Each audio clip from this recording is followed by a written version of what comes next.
नमस्कार। आप सभी का आप सभी के अपने चैनल जय गुरुदेव उत्तराखंड पर एक बार फिर से बहुत बहुत स्वागत है।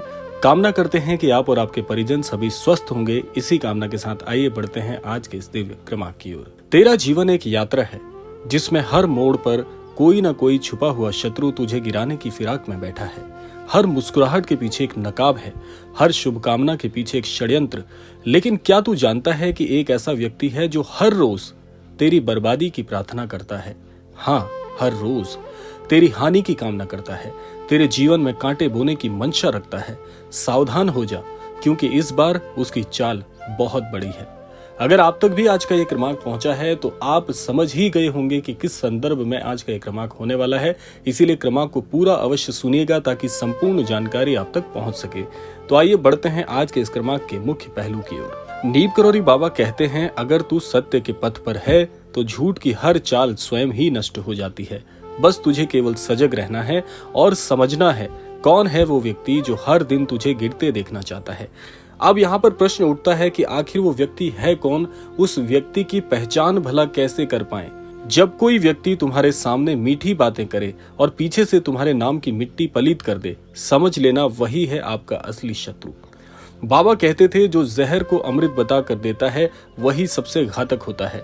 वो ना तो सामने आता है ना ही पीछे हटता है, बस छाया की भांति आपको ढक लेता है।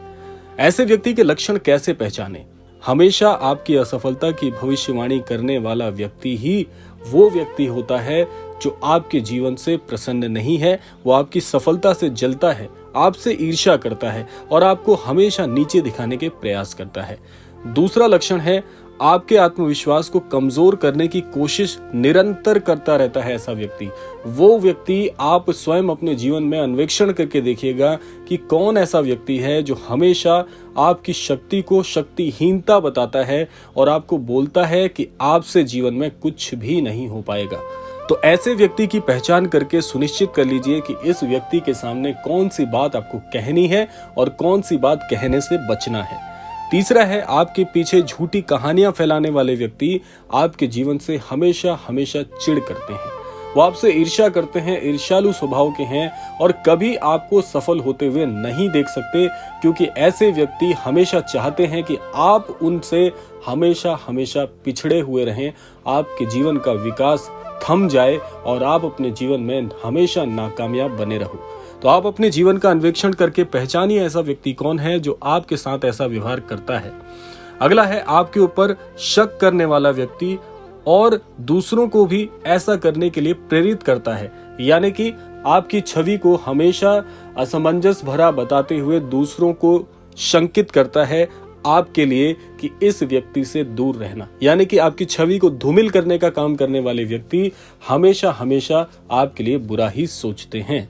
और अगला है, हर अवसर में आपको हतोत्साहित करता है, यानी कि जिस चीज को लेकर आप पूरी तरह से आश्वस्त होते हैं कि इस काम को मुझसे बेहतर कोई नहीं कर सकता, ऐसी स्थिति में भी हमेशा आपका आत्मबल तोड़ देते हैं और आपके मन को हमेशा कुंठित करने का काम करते हैं कि ये काम आपसे कभी हो ही नहीं सकता, चाहे आप 7 जन्म भी क्यों ना ले लें।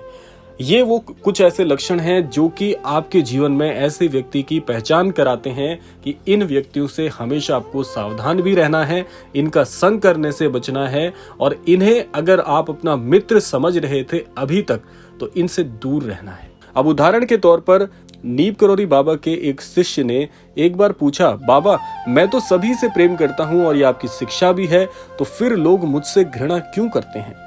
बाबा बोले, क्योंकि तेरा प्रकाश उनकी अंधेरी आत्मा को चुभता है।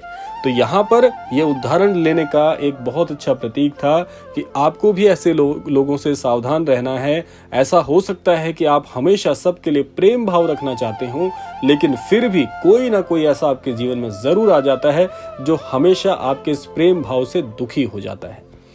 अब आते हैं इसके दूसरे भाग की ओर कि वो व्यक्ति अकेला नहीं चलता, उसके पास होते हैं कई नकाब, कई साधन। आइए जानते हैं उसकी रणनीति क्या है आपके जीवन के लिए।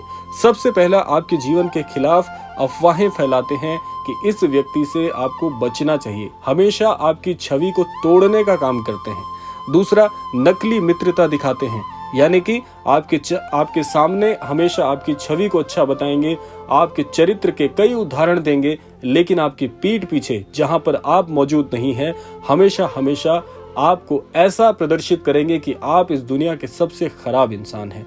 तीसरा है, आपके शुभ चिंतकों से आपका संबंध तुड़वाने का हमेशा प्रयास करेंगे। जो व्यक्ति आपके सबसे करीब है, जिस व्यक्ति के विषय में आपके मन में विश्वास बना हुआ है, आपके अच्छे मित्रों के साथ ये संबंध तुड़वाने का काम करते हैं।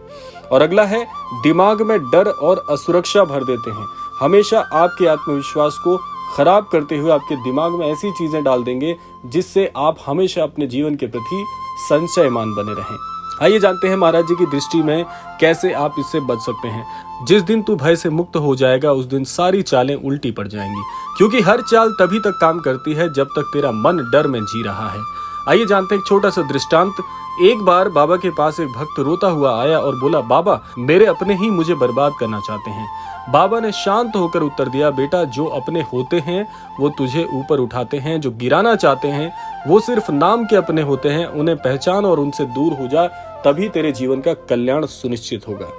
यानी कि अब इस बार बड़ी योजना क्या है कि ये सिर्फ बदनामी की बात नहीं, ये आपके जीवन को दिशा से भटकाने का प्रयास करते हैं। इनके खिलाफ एक चेतावनी है कि वो व्यक्ति तुझसे ईर्ष्या करता है क्योंकि तू प्रगति कर रहा है और वो अंधेरे में अटका हुआ है। उसका लक्ष्य है तुझे भी उसी अंधेरे में घसीटना। महाराज जी की एक बहुत अच्छी वाणी है यहाँ पर कि जब प्रकाश बढ़ता है तो अंधेरा बौखलाता है, पर ध्यान रहे अंधेरा कितना भी घना क्यों ना हो, एक छोटी सी लौ भी उसे भेद देती है। तू वही लौ बन बेटा। यहाँ पर आत्मिक परीक्षण की हम बात करेंगे। क्या तू अपने आत्मबल को पहचानता है? क्या तू बाबा के नाम पर ध्यान करता है? क्या तू सजग है?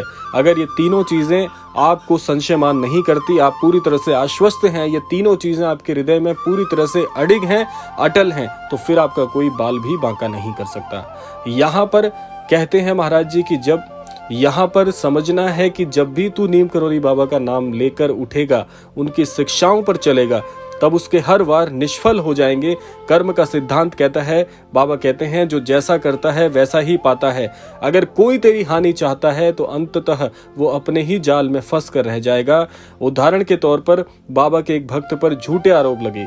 जिस चीज में वो लिप्त नहीं था उस बारे में भी उस व्यक्ति को पूरी तरह से पश्चाताप करने के लिए बोला गया। वो टूटा नहीं, बस चुपचाप बाबा के चरणों में बैठा रहा। कुछ महीनों में ही सत्य उजागर हुआ और झूठ बोलने वाले को समाज ने धिक्कारा और उस व्यक्ति को पुनः उसके चरित्र की प्राप्ति हुई। और यहाँ पर ध्यान रखना है, महाराज जी की एक बहुत अच्छी शिक्षा है आत्म संयम को लेकर कि क्रोध मत करो और उत्तर मत दो, सिर्फ देखो और बाबा का नाम लो। विश्वास रखे कि बाबा सब देख रहे हैं। सबसे बड़ा मंत्र है, सबका मालिक एक है, क्योंकि सब कुछ वही करता है। अगर तेरा मन सच्चा है तो तू कभी कष्ट में नहीं पड़ सकता, तेरा जीवन कभी किसी को दुख नहीं दे सकता, ऐसे ही तुझे दुख की प्राप्ति नहीं हो सकती।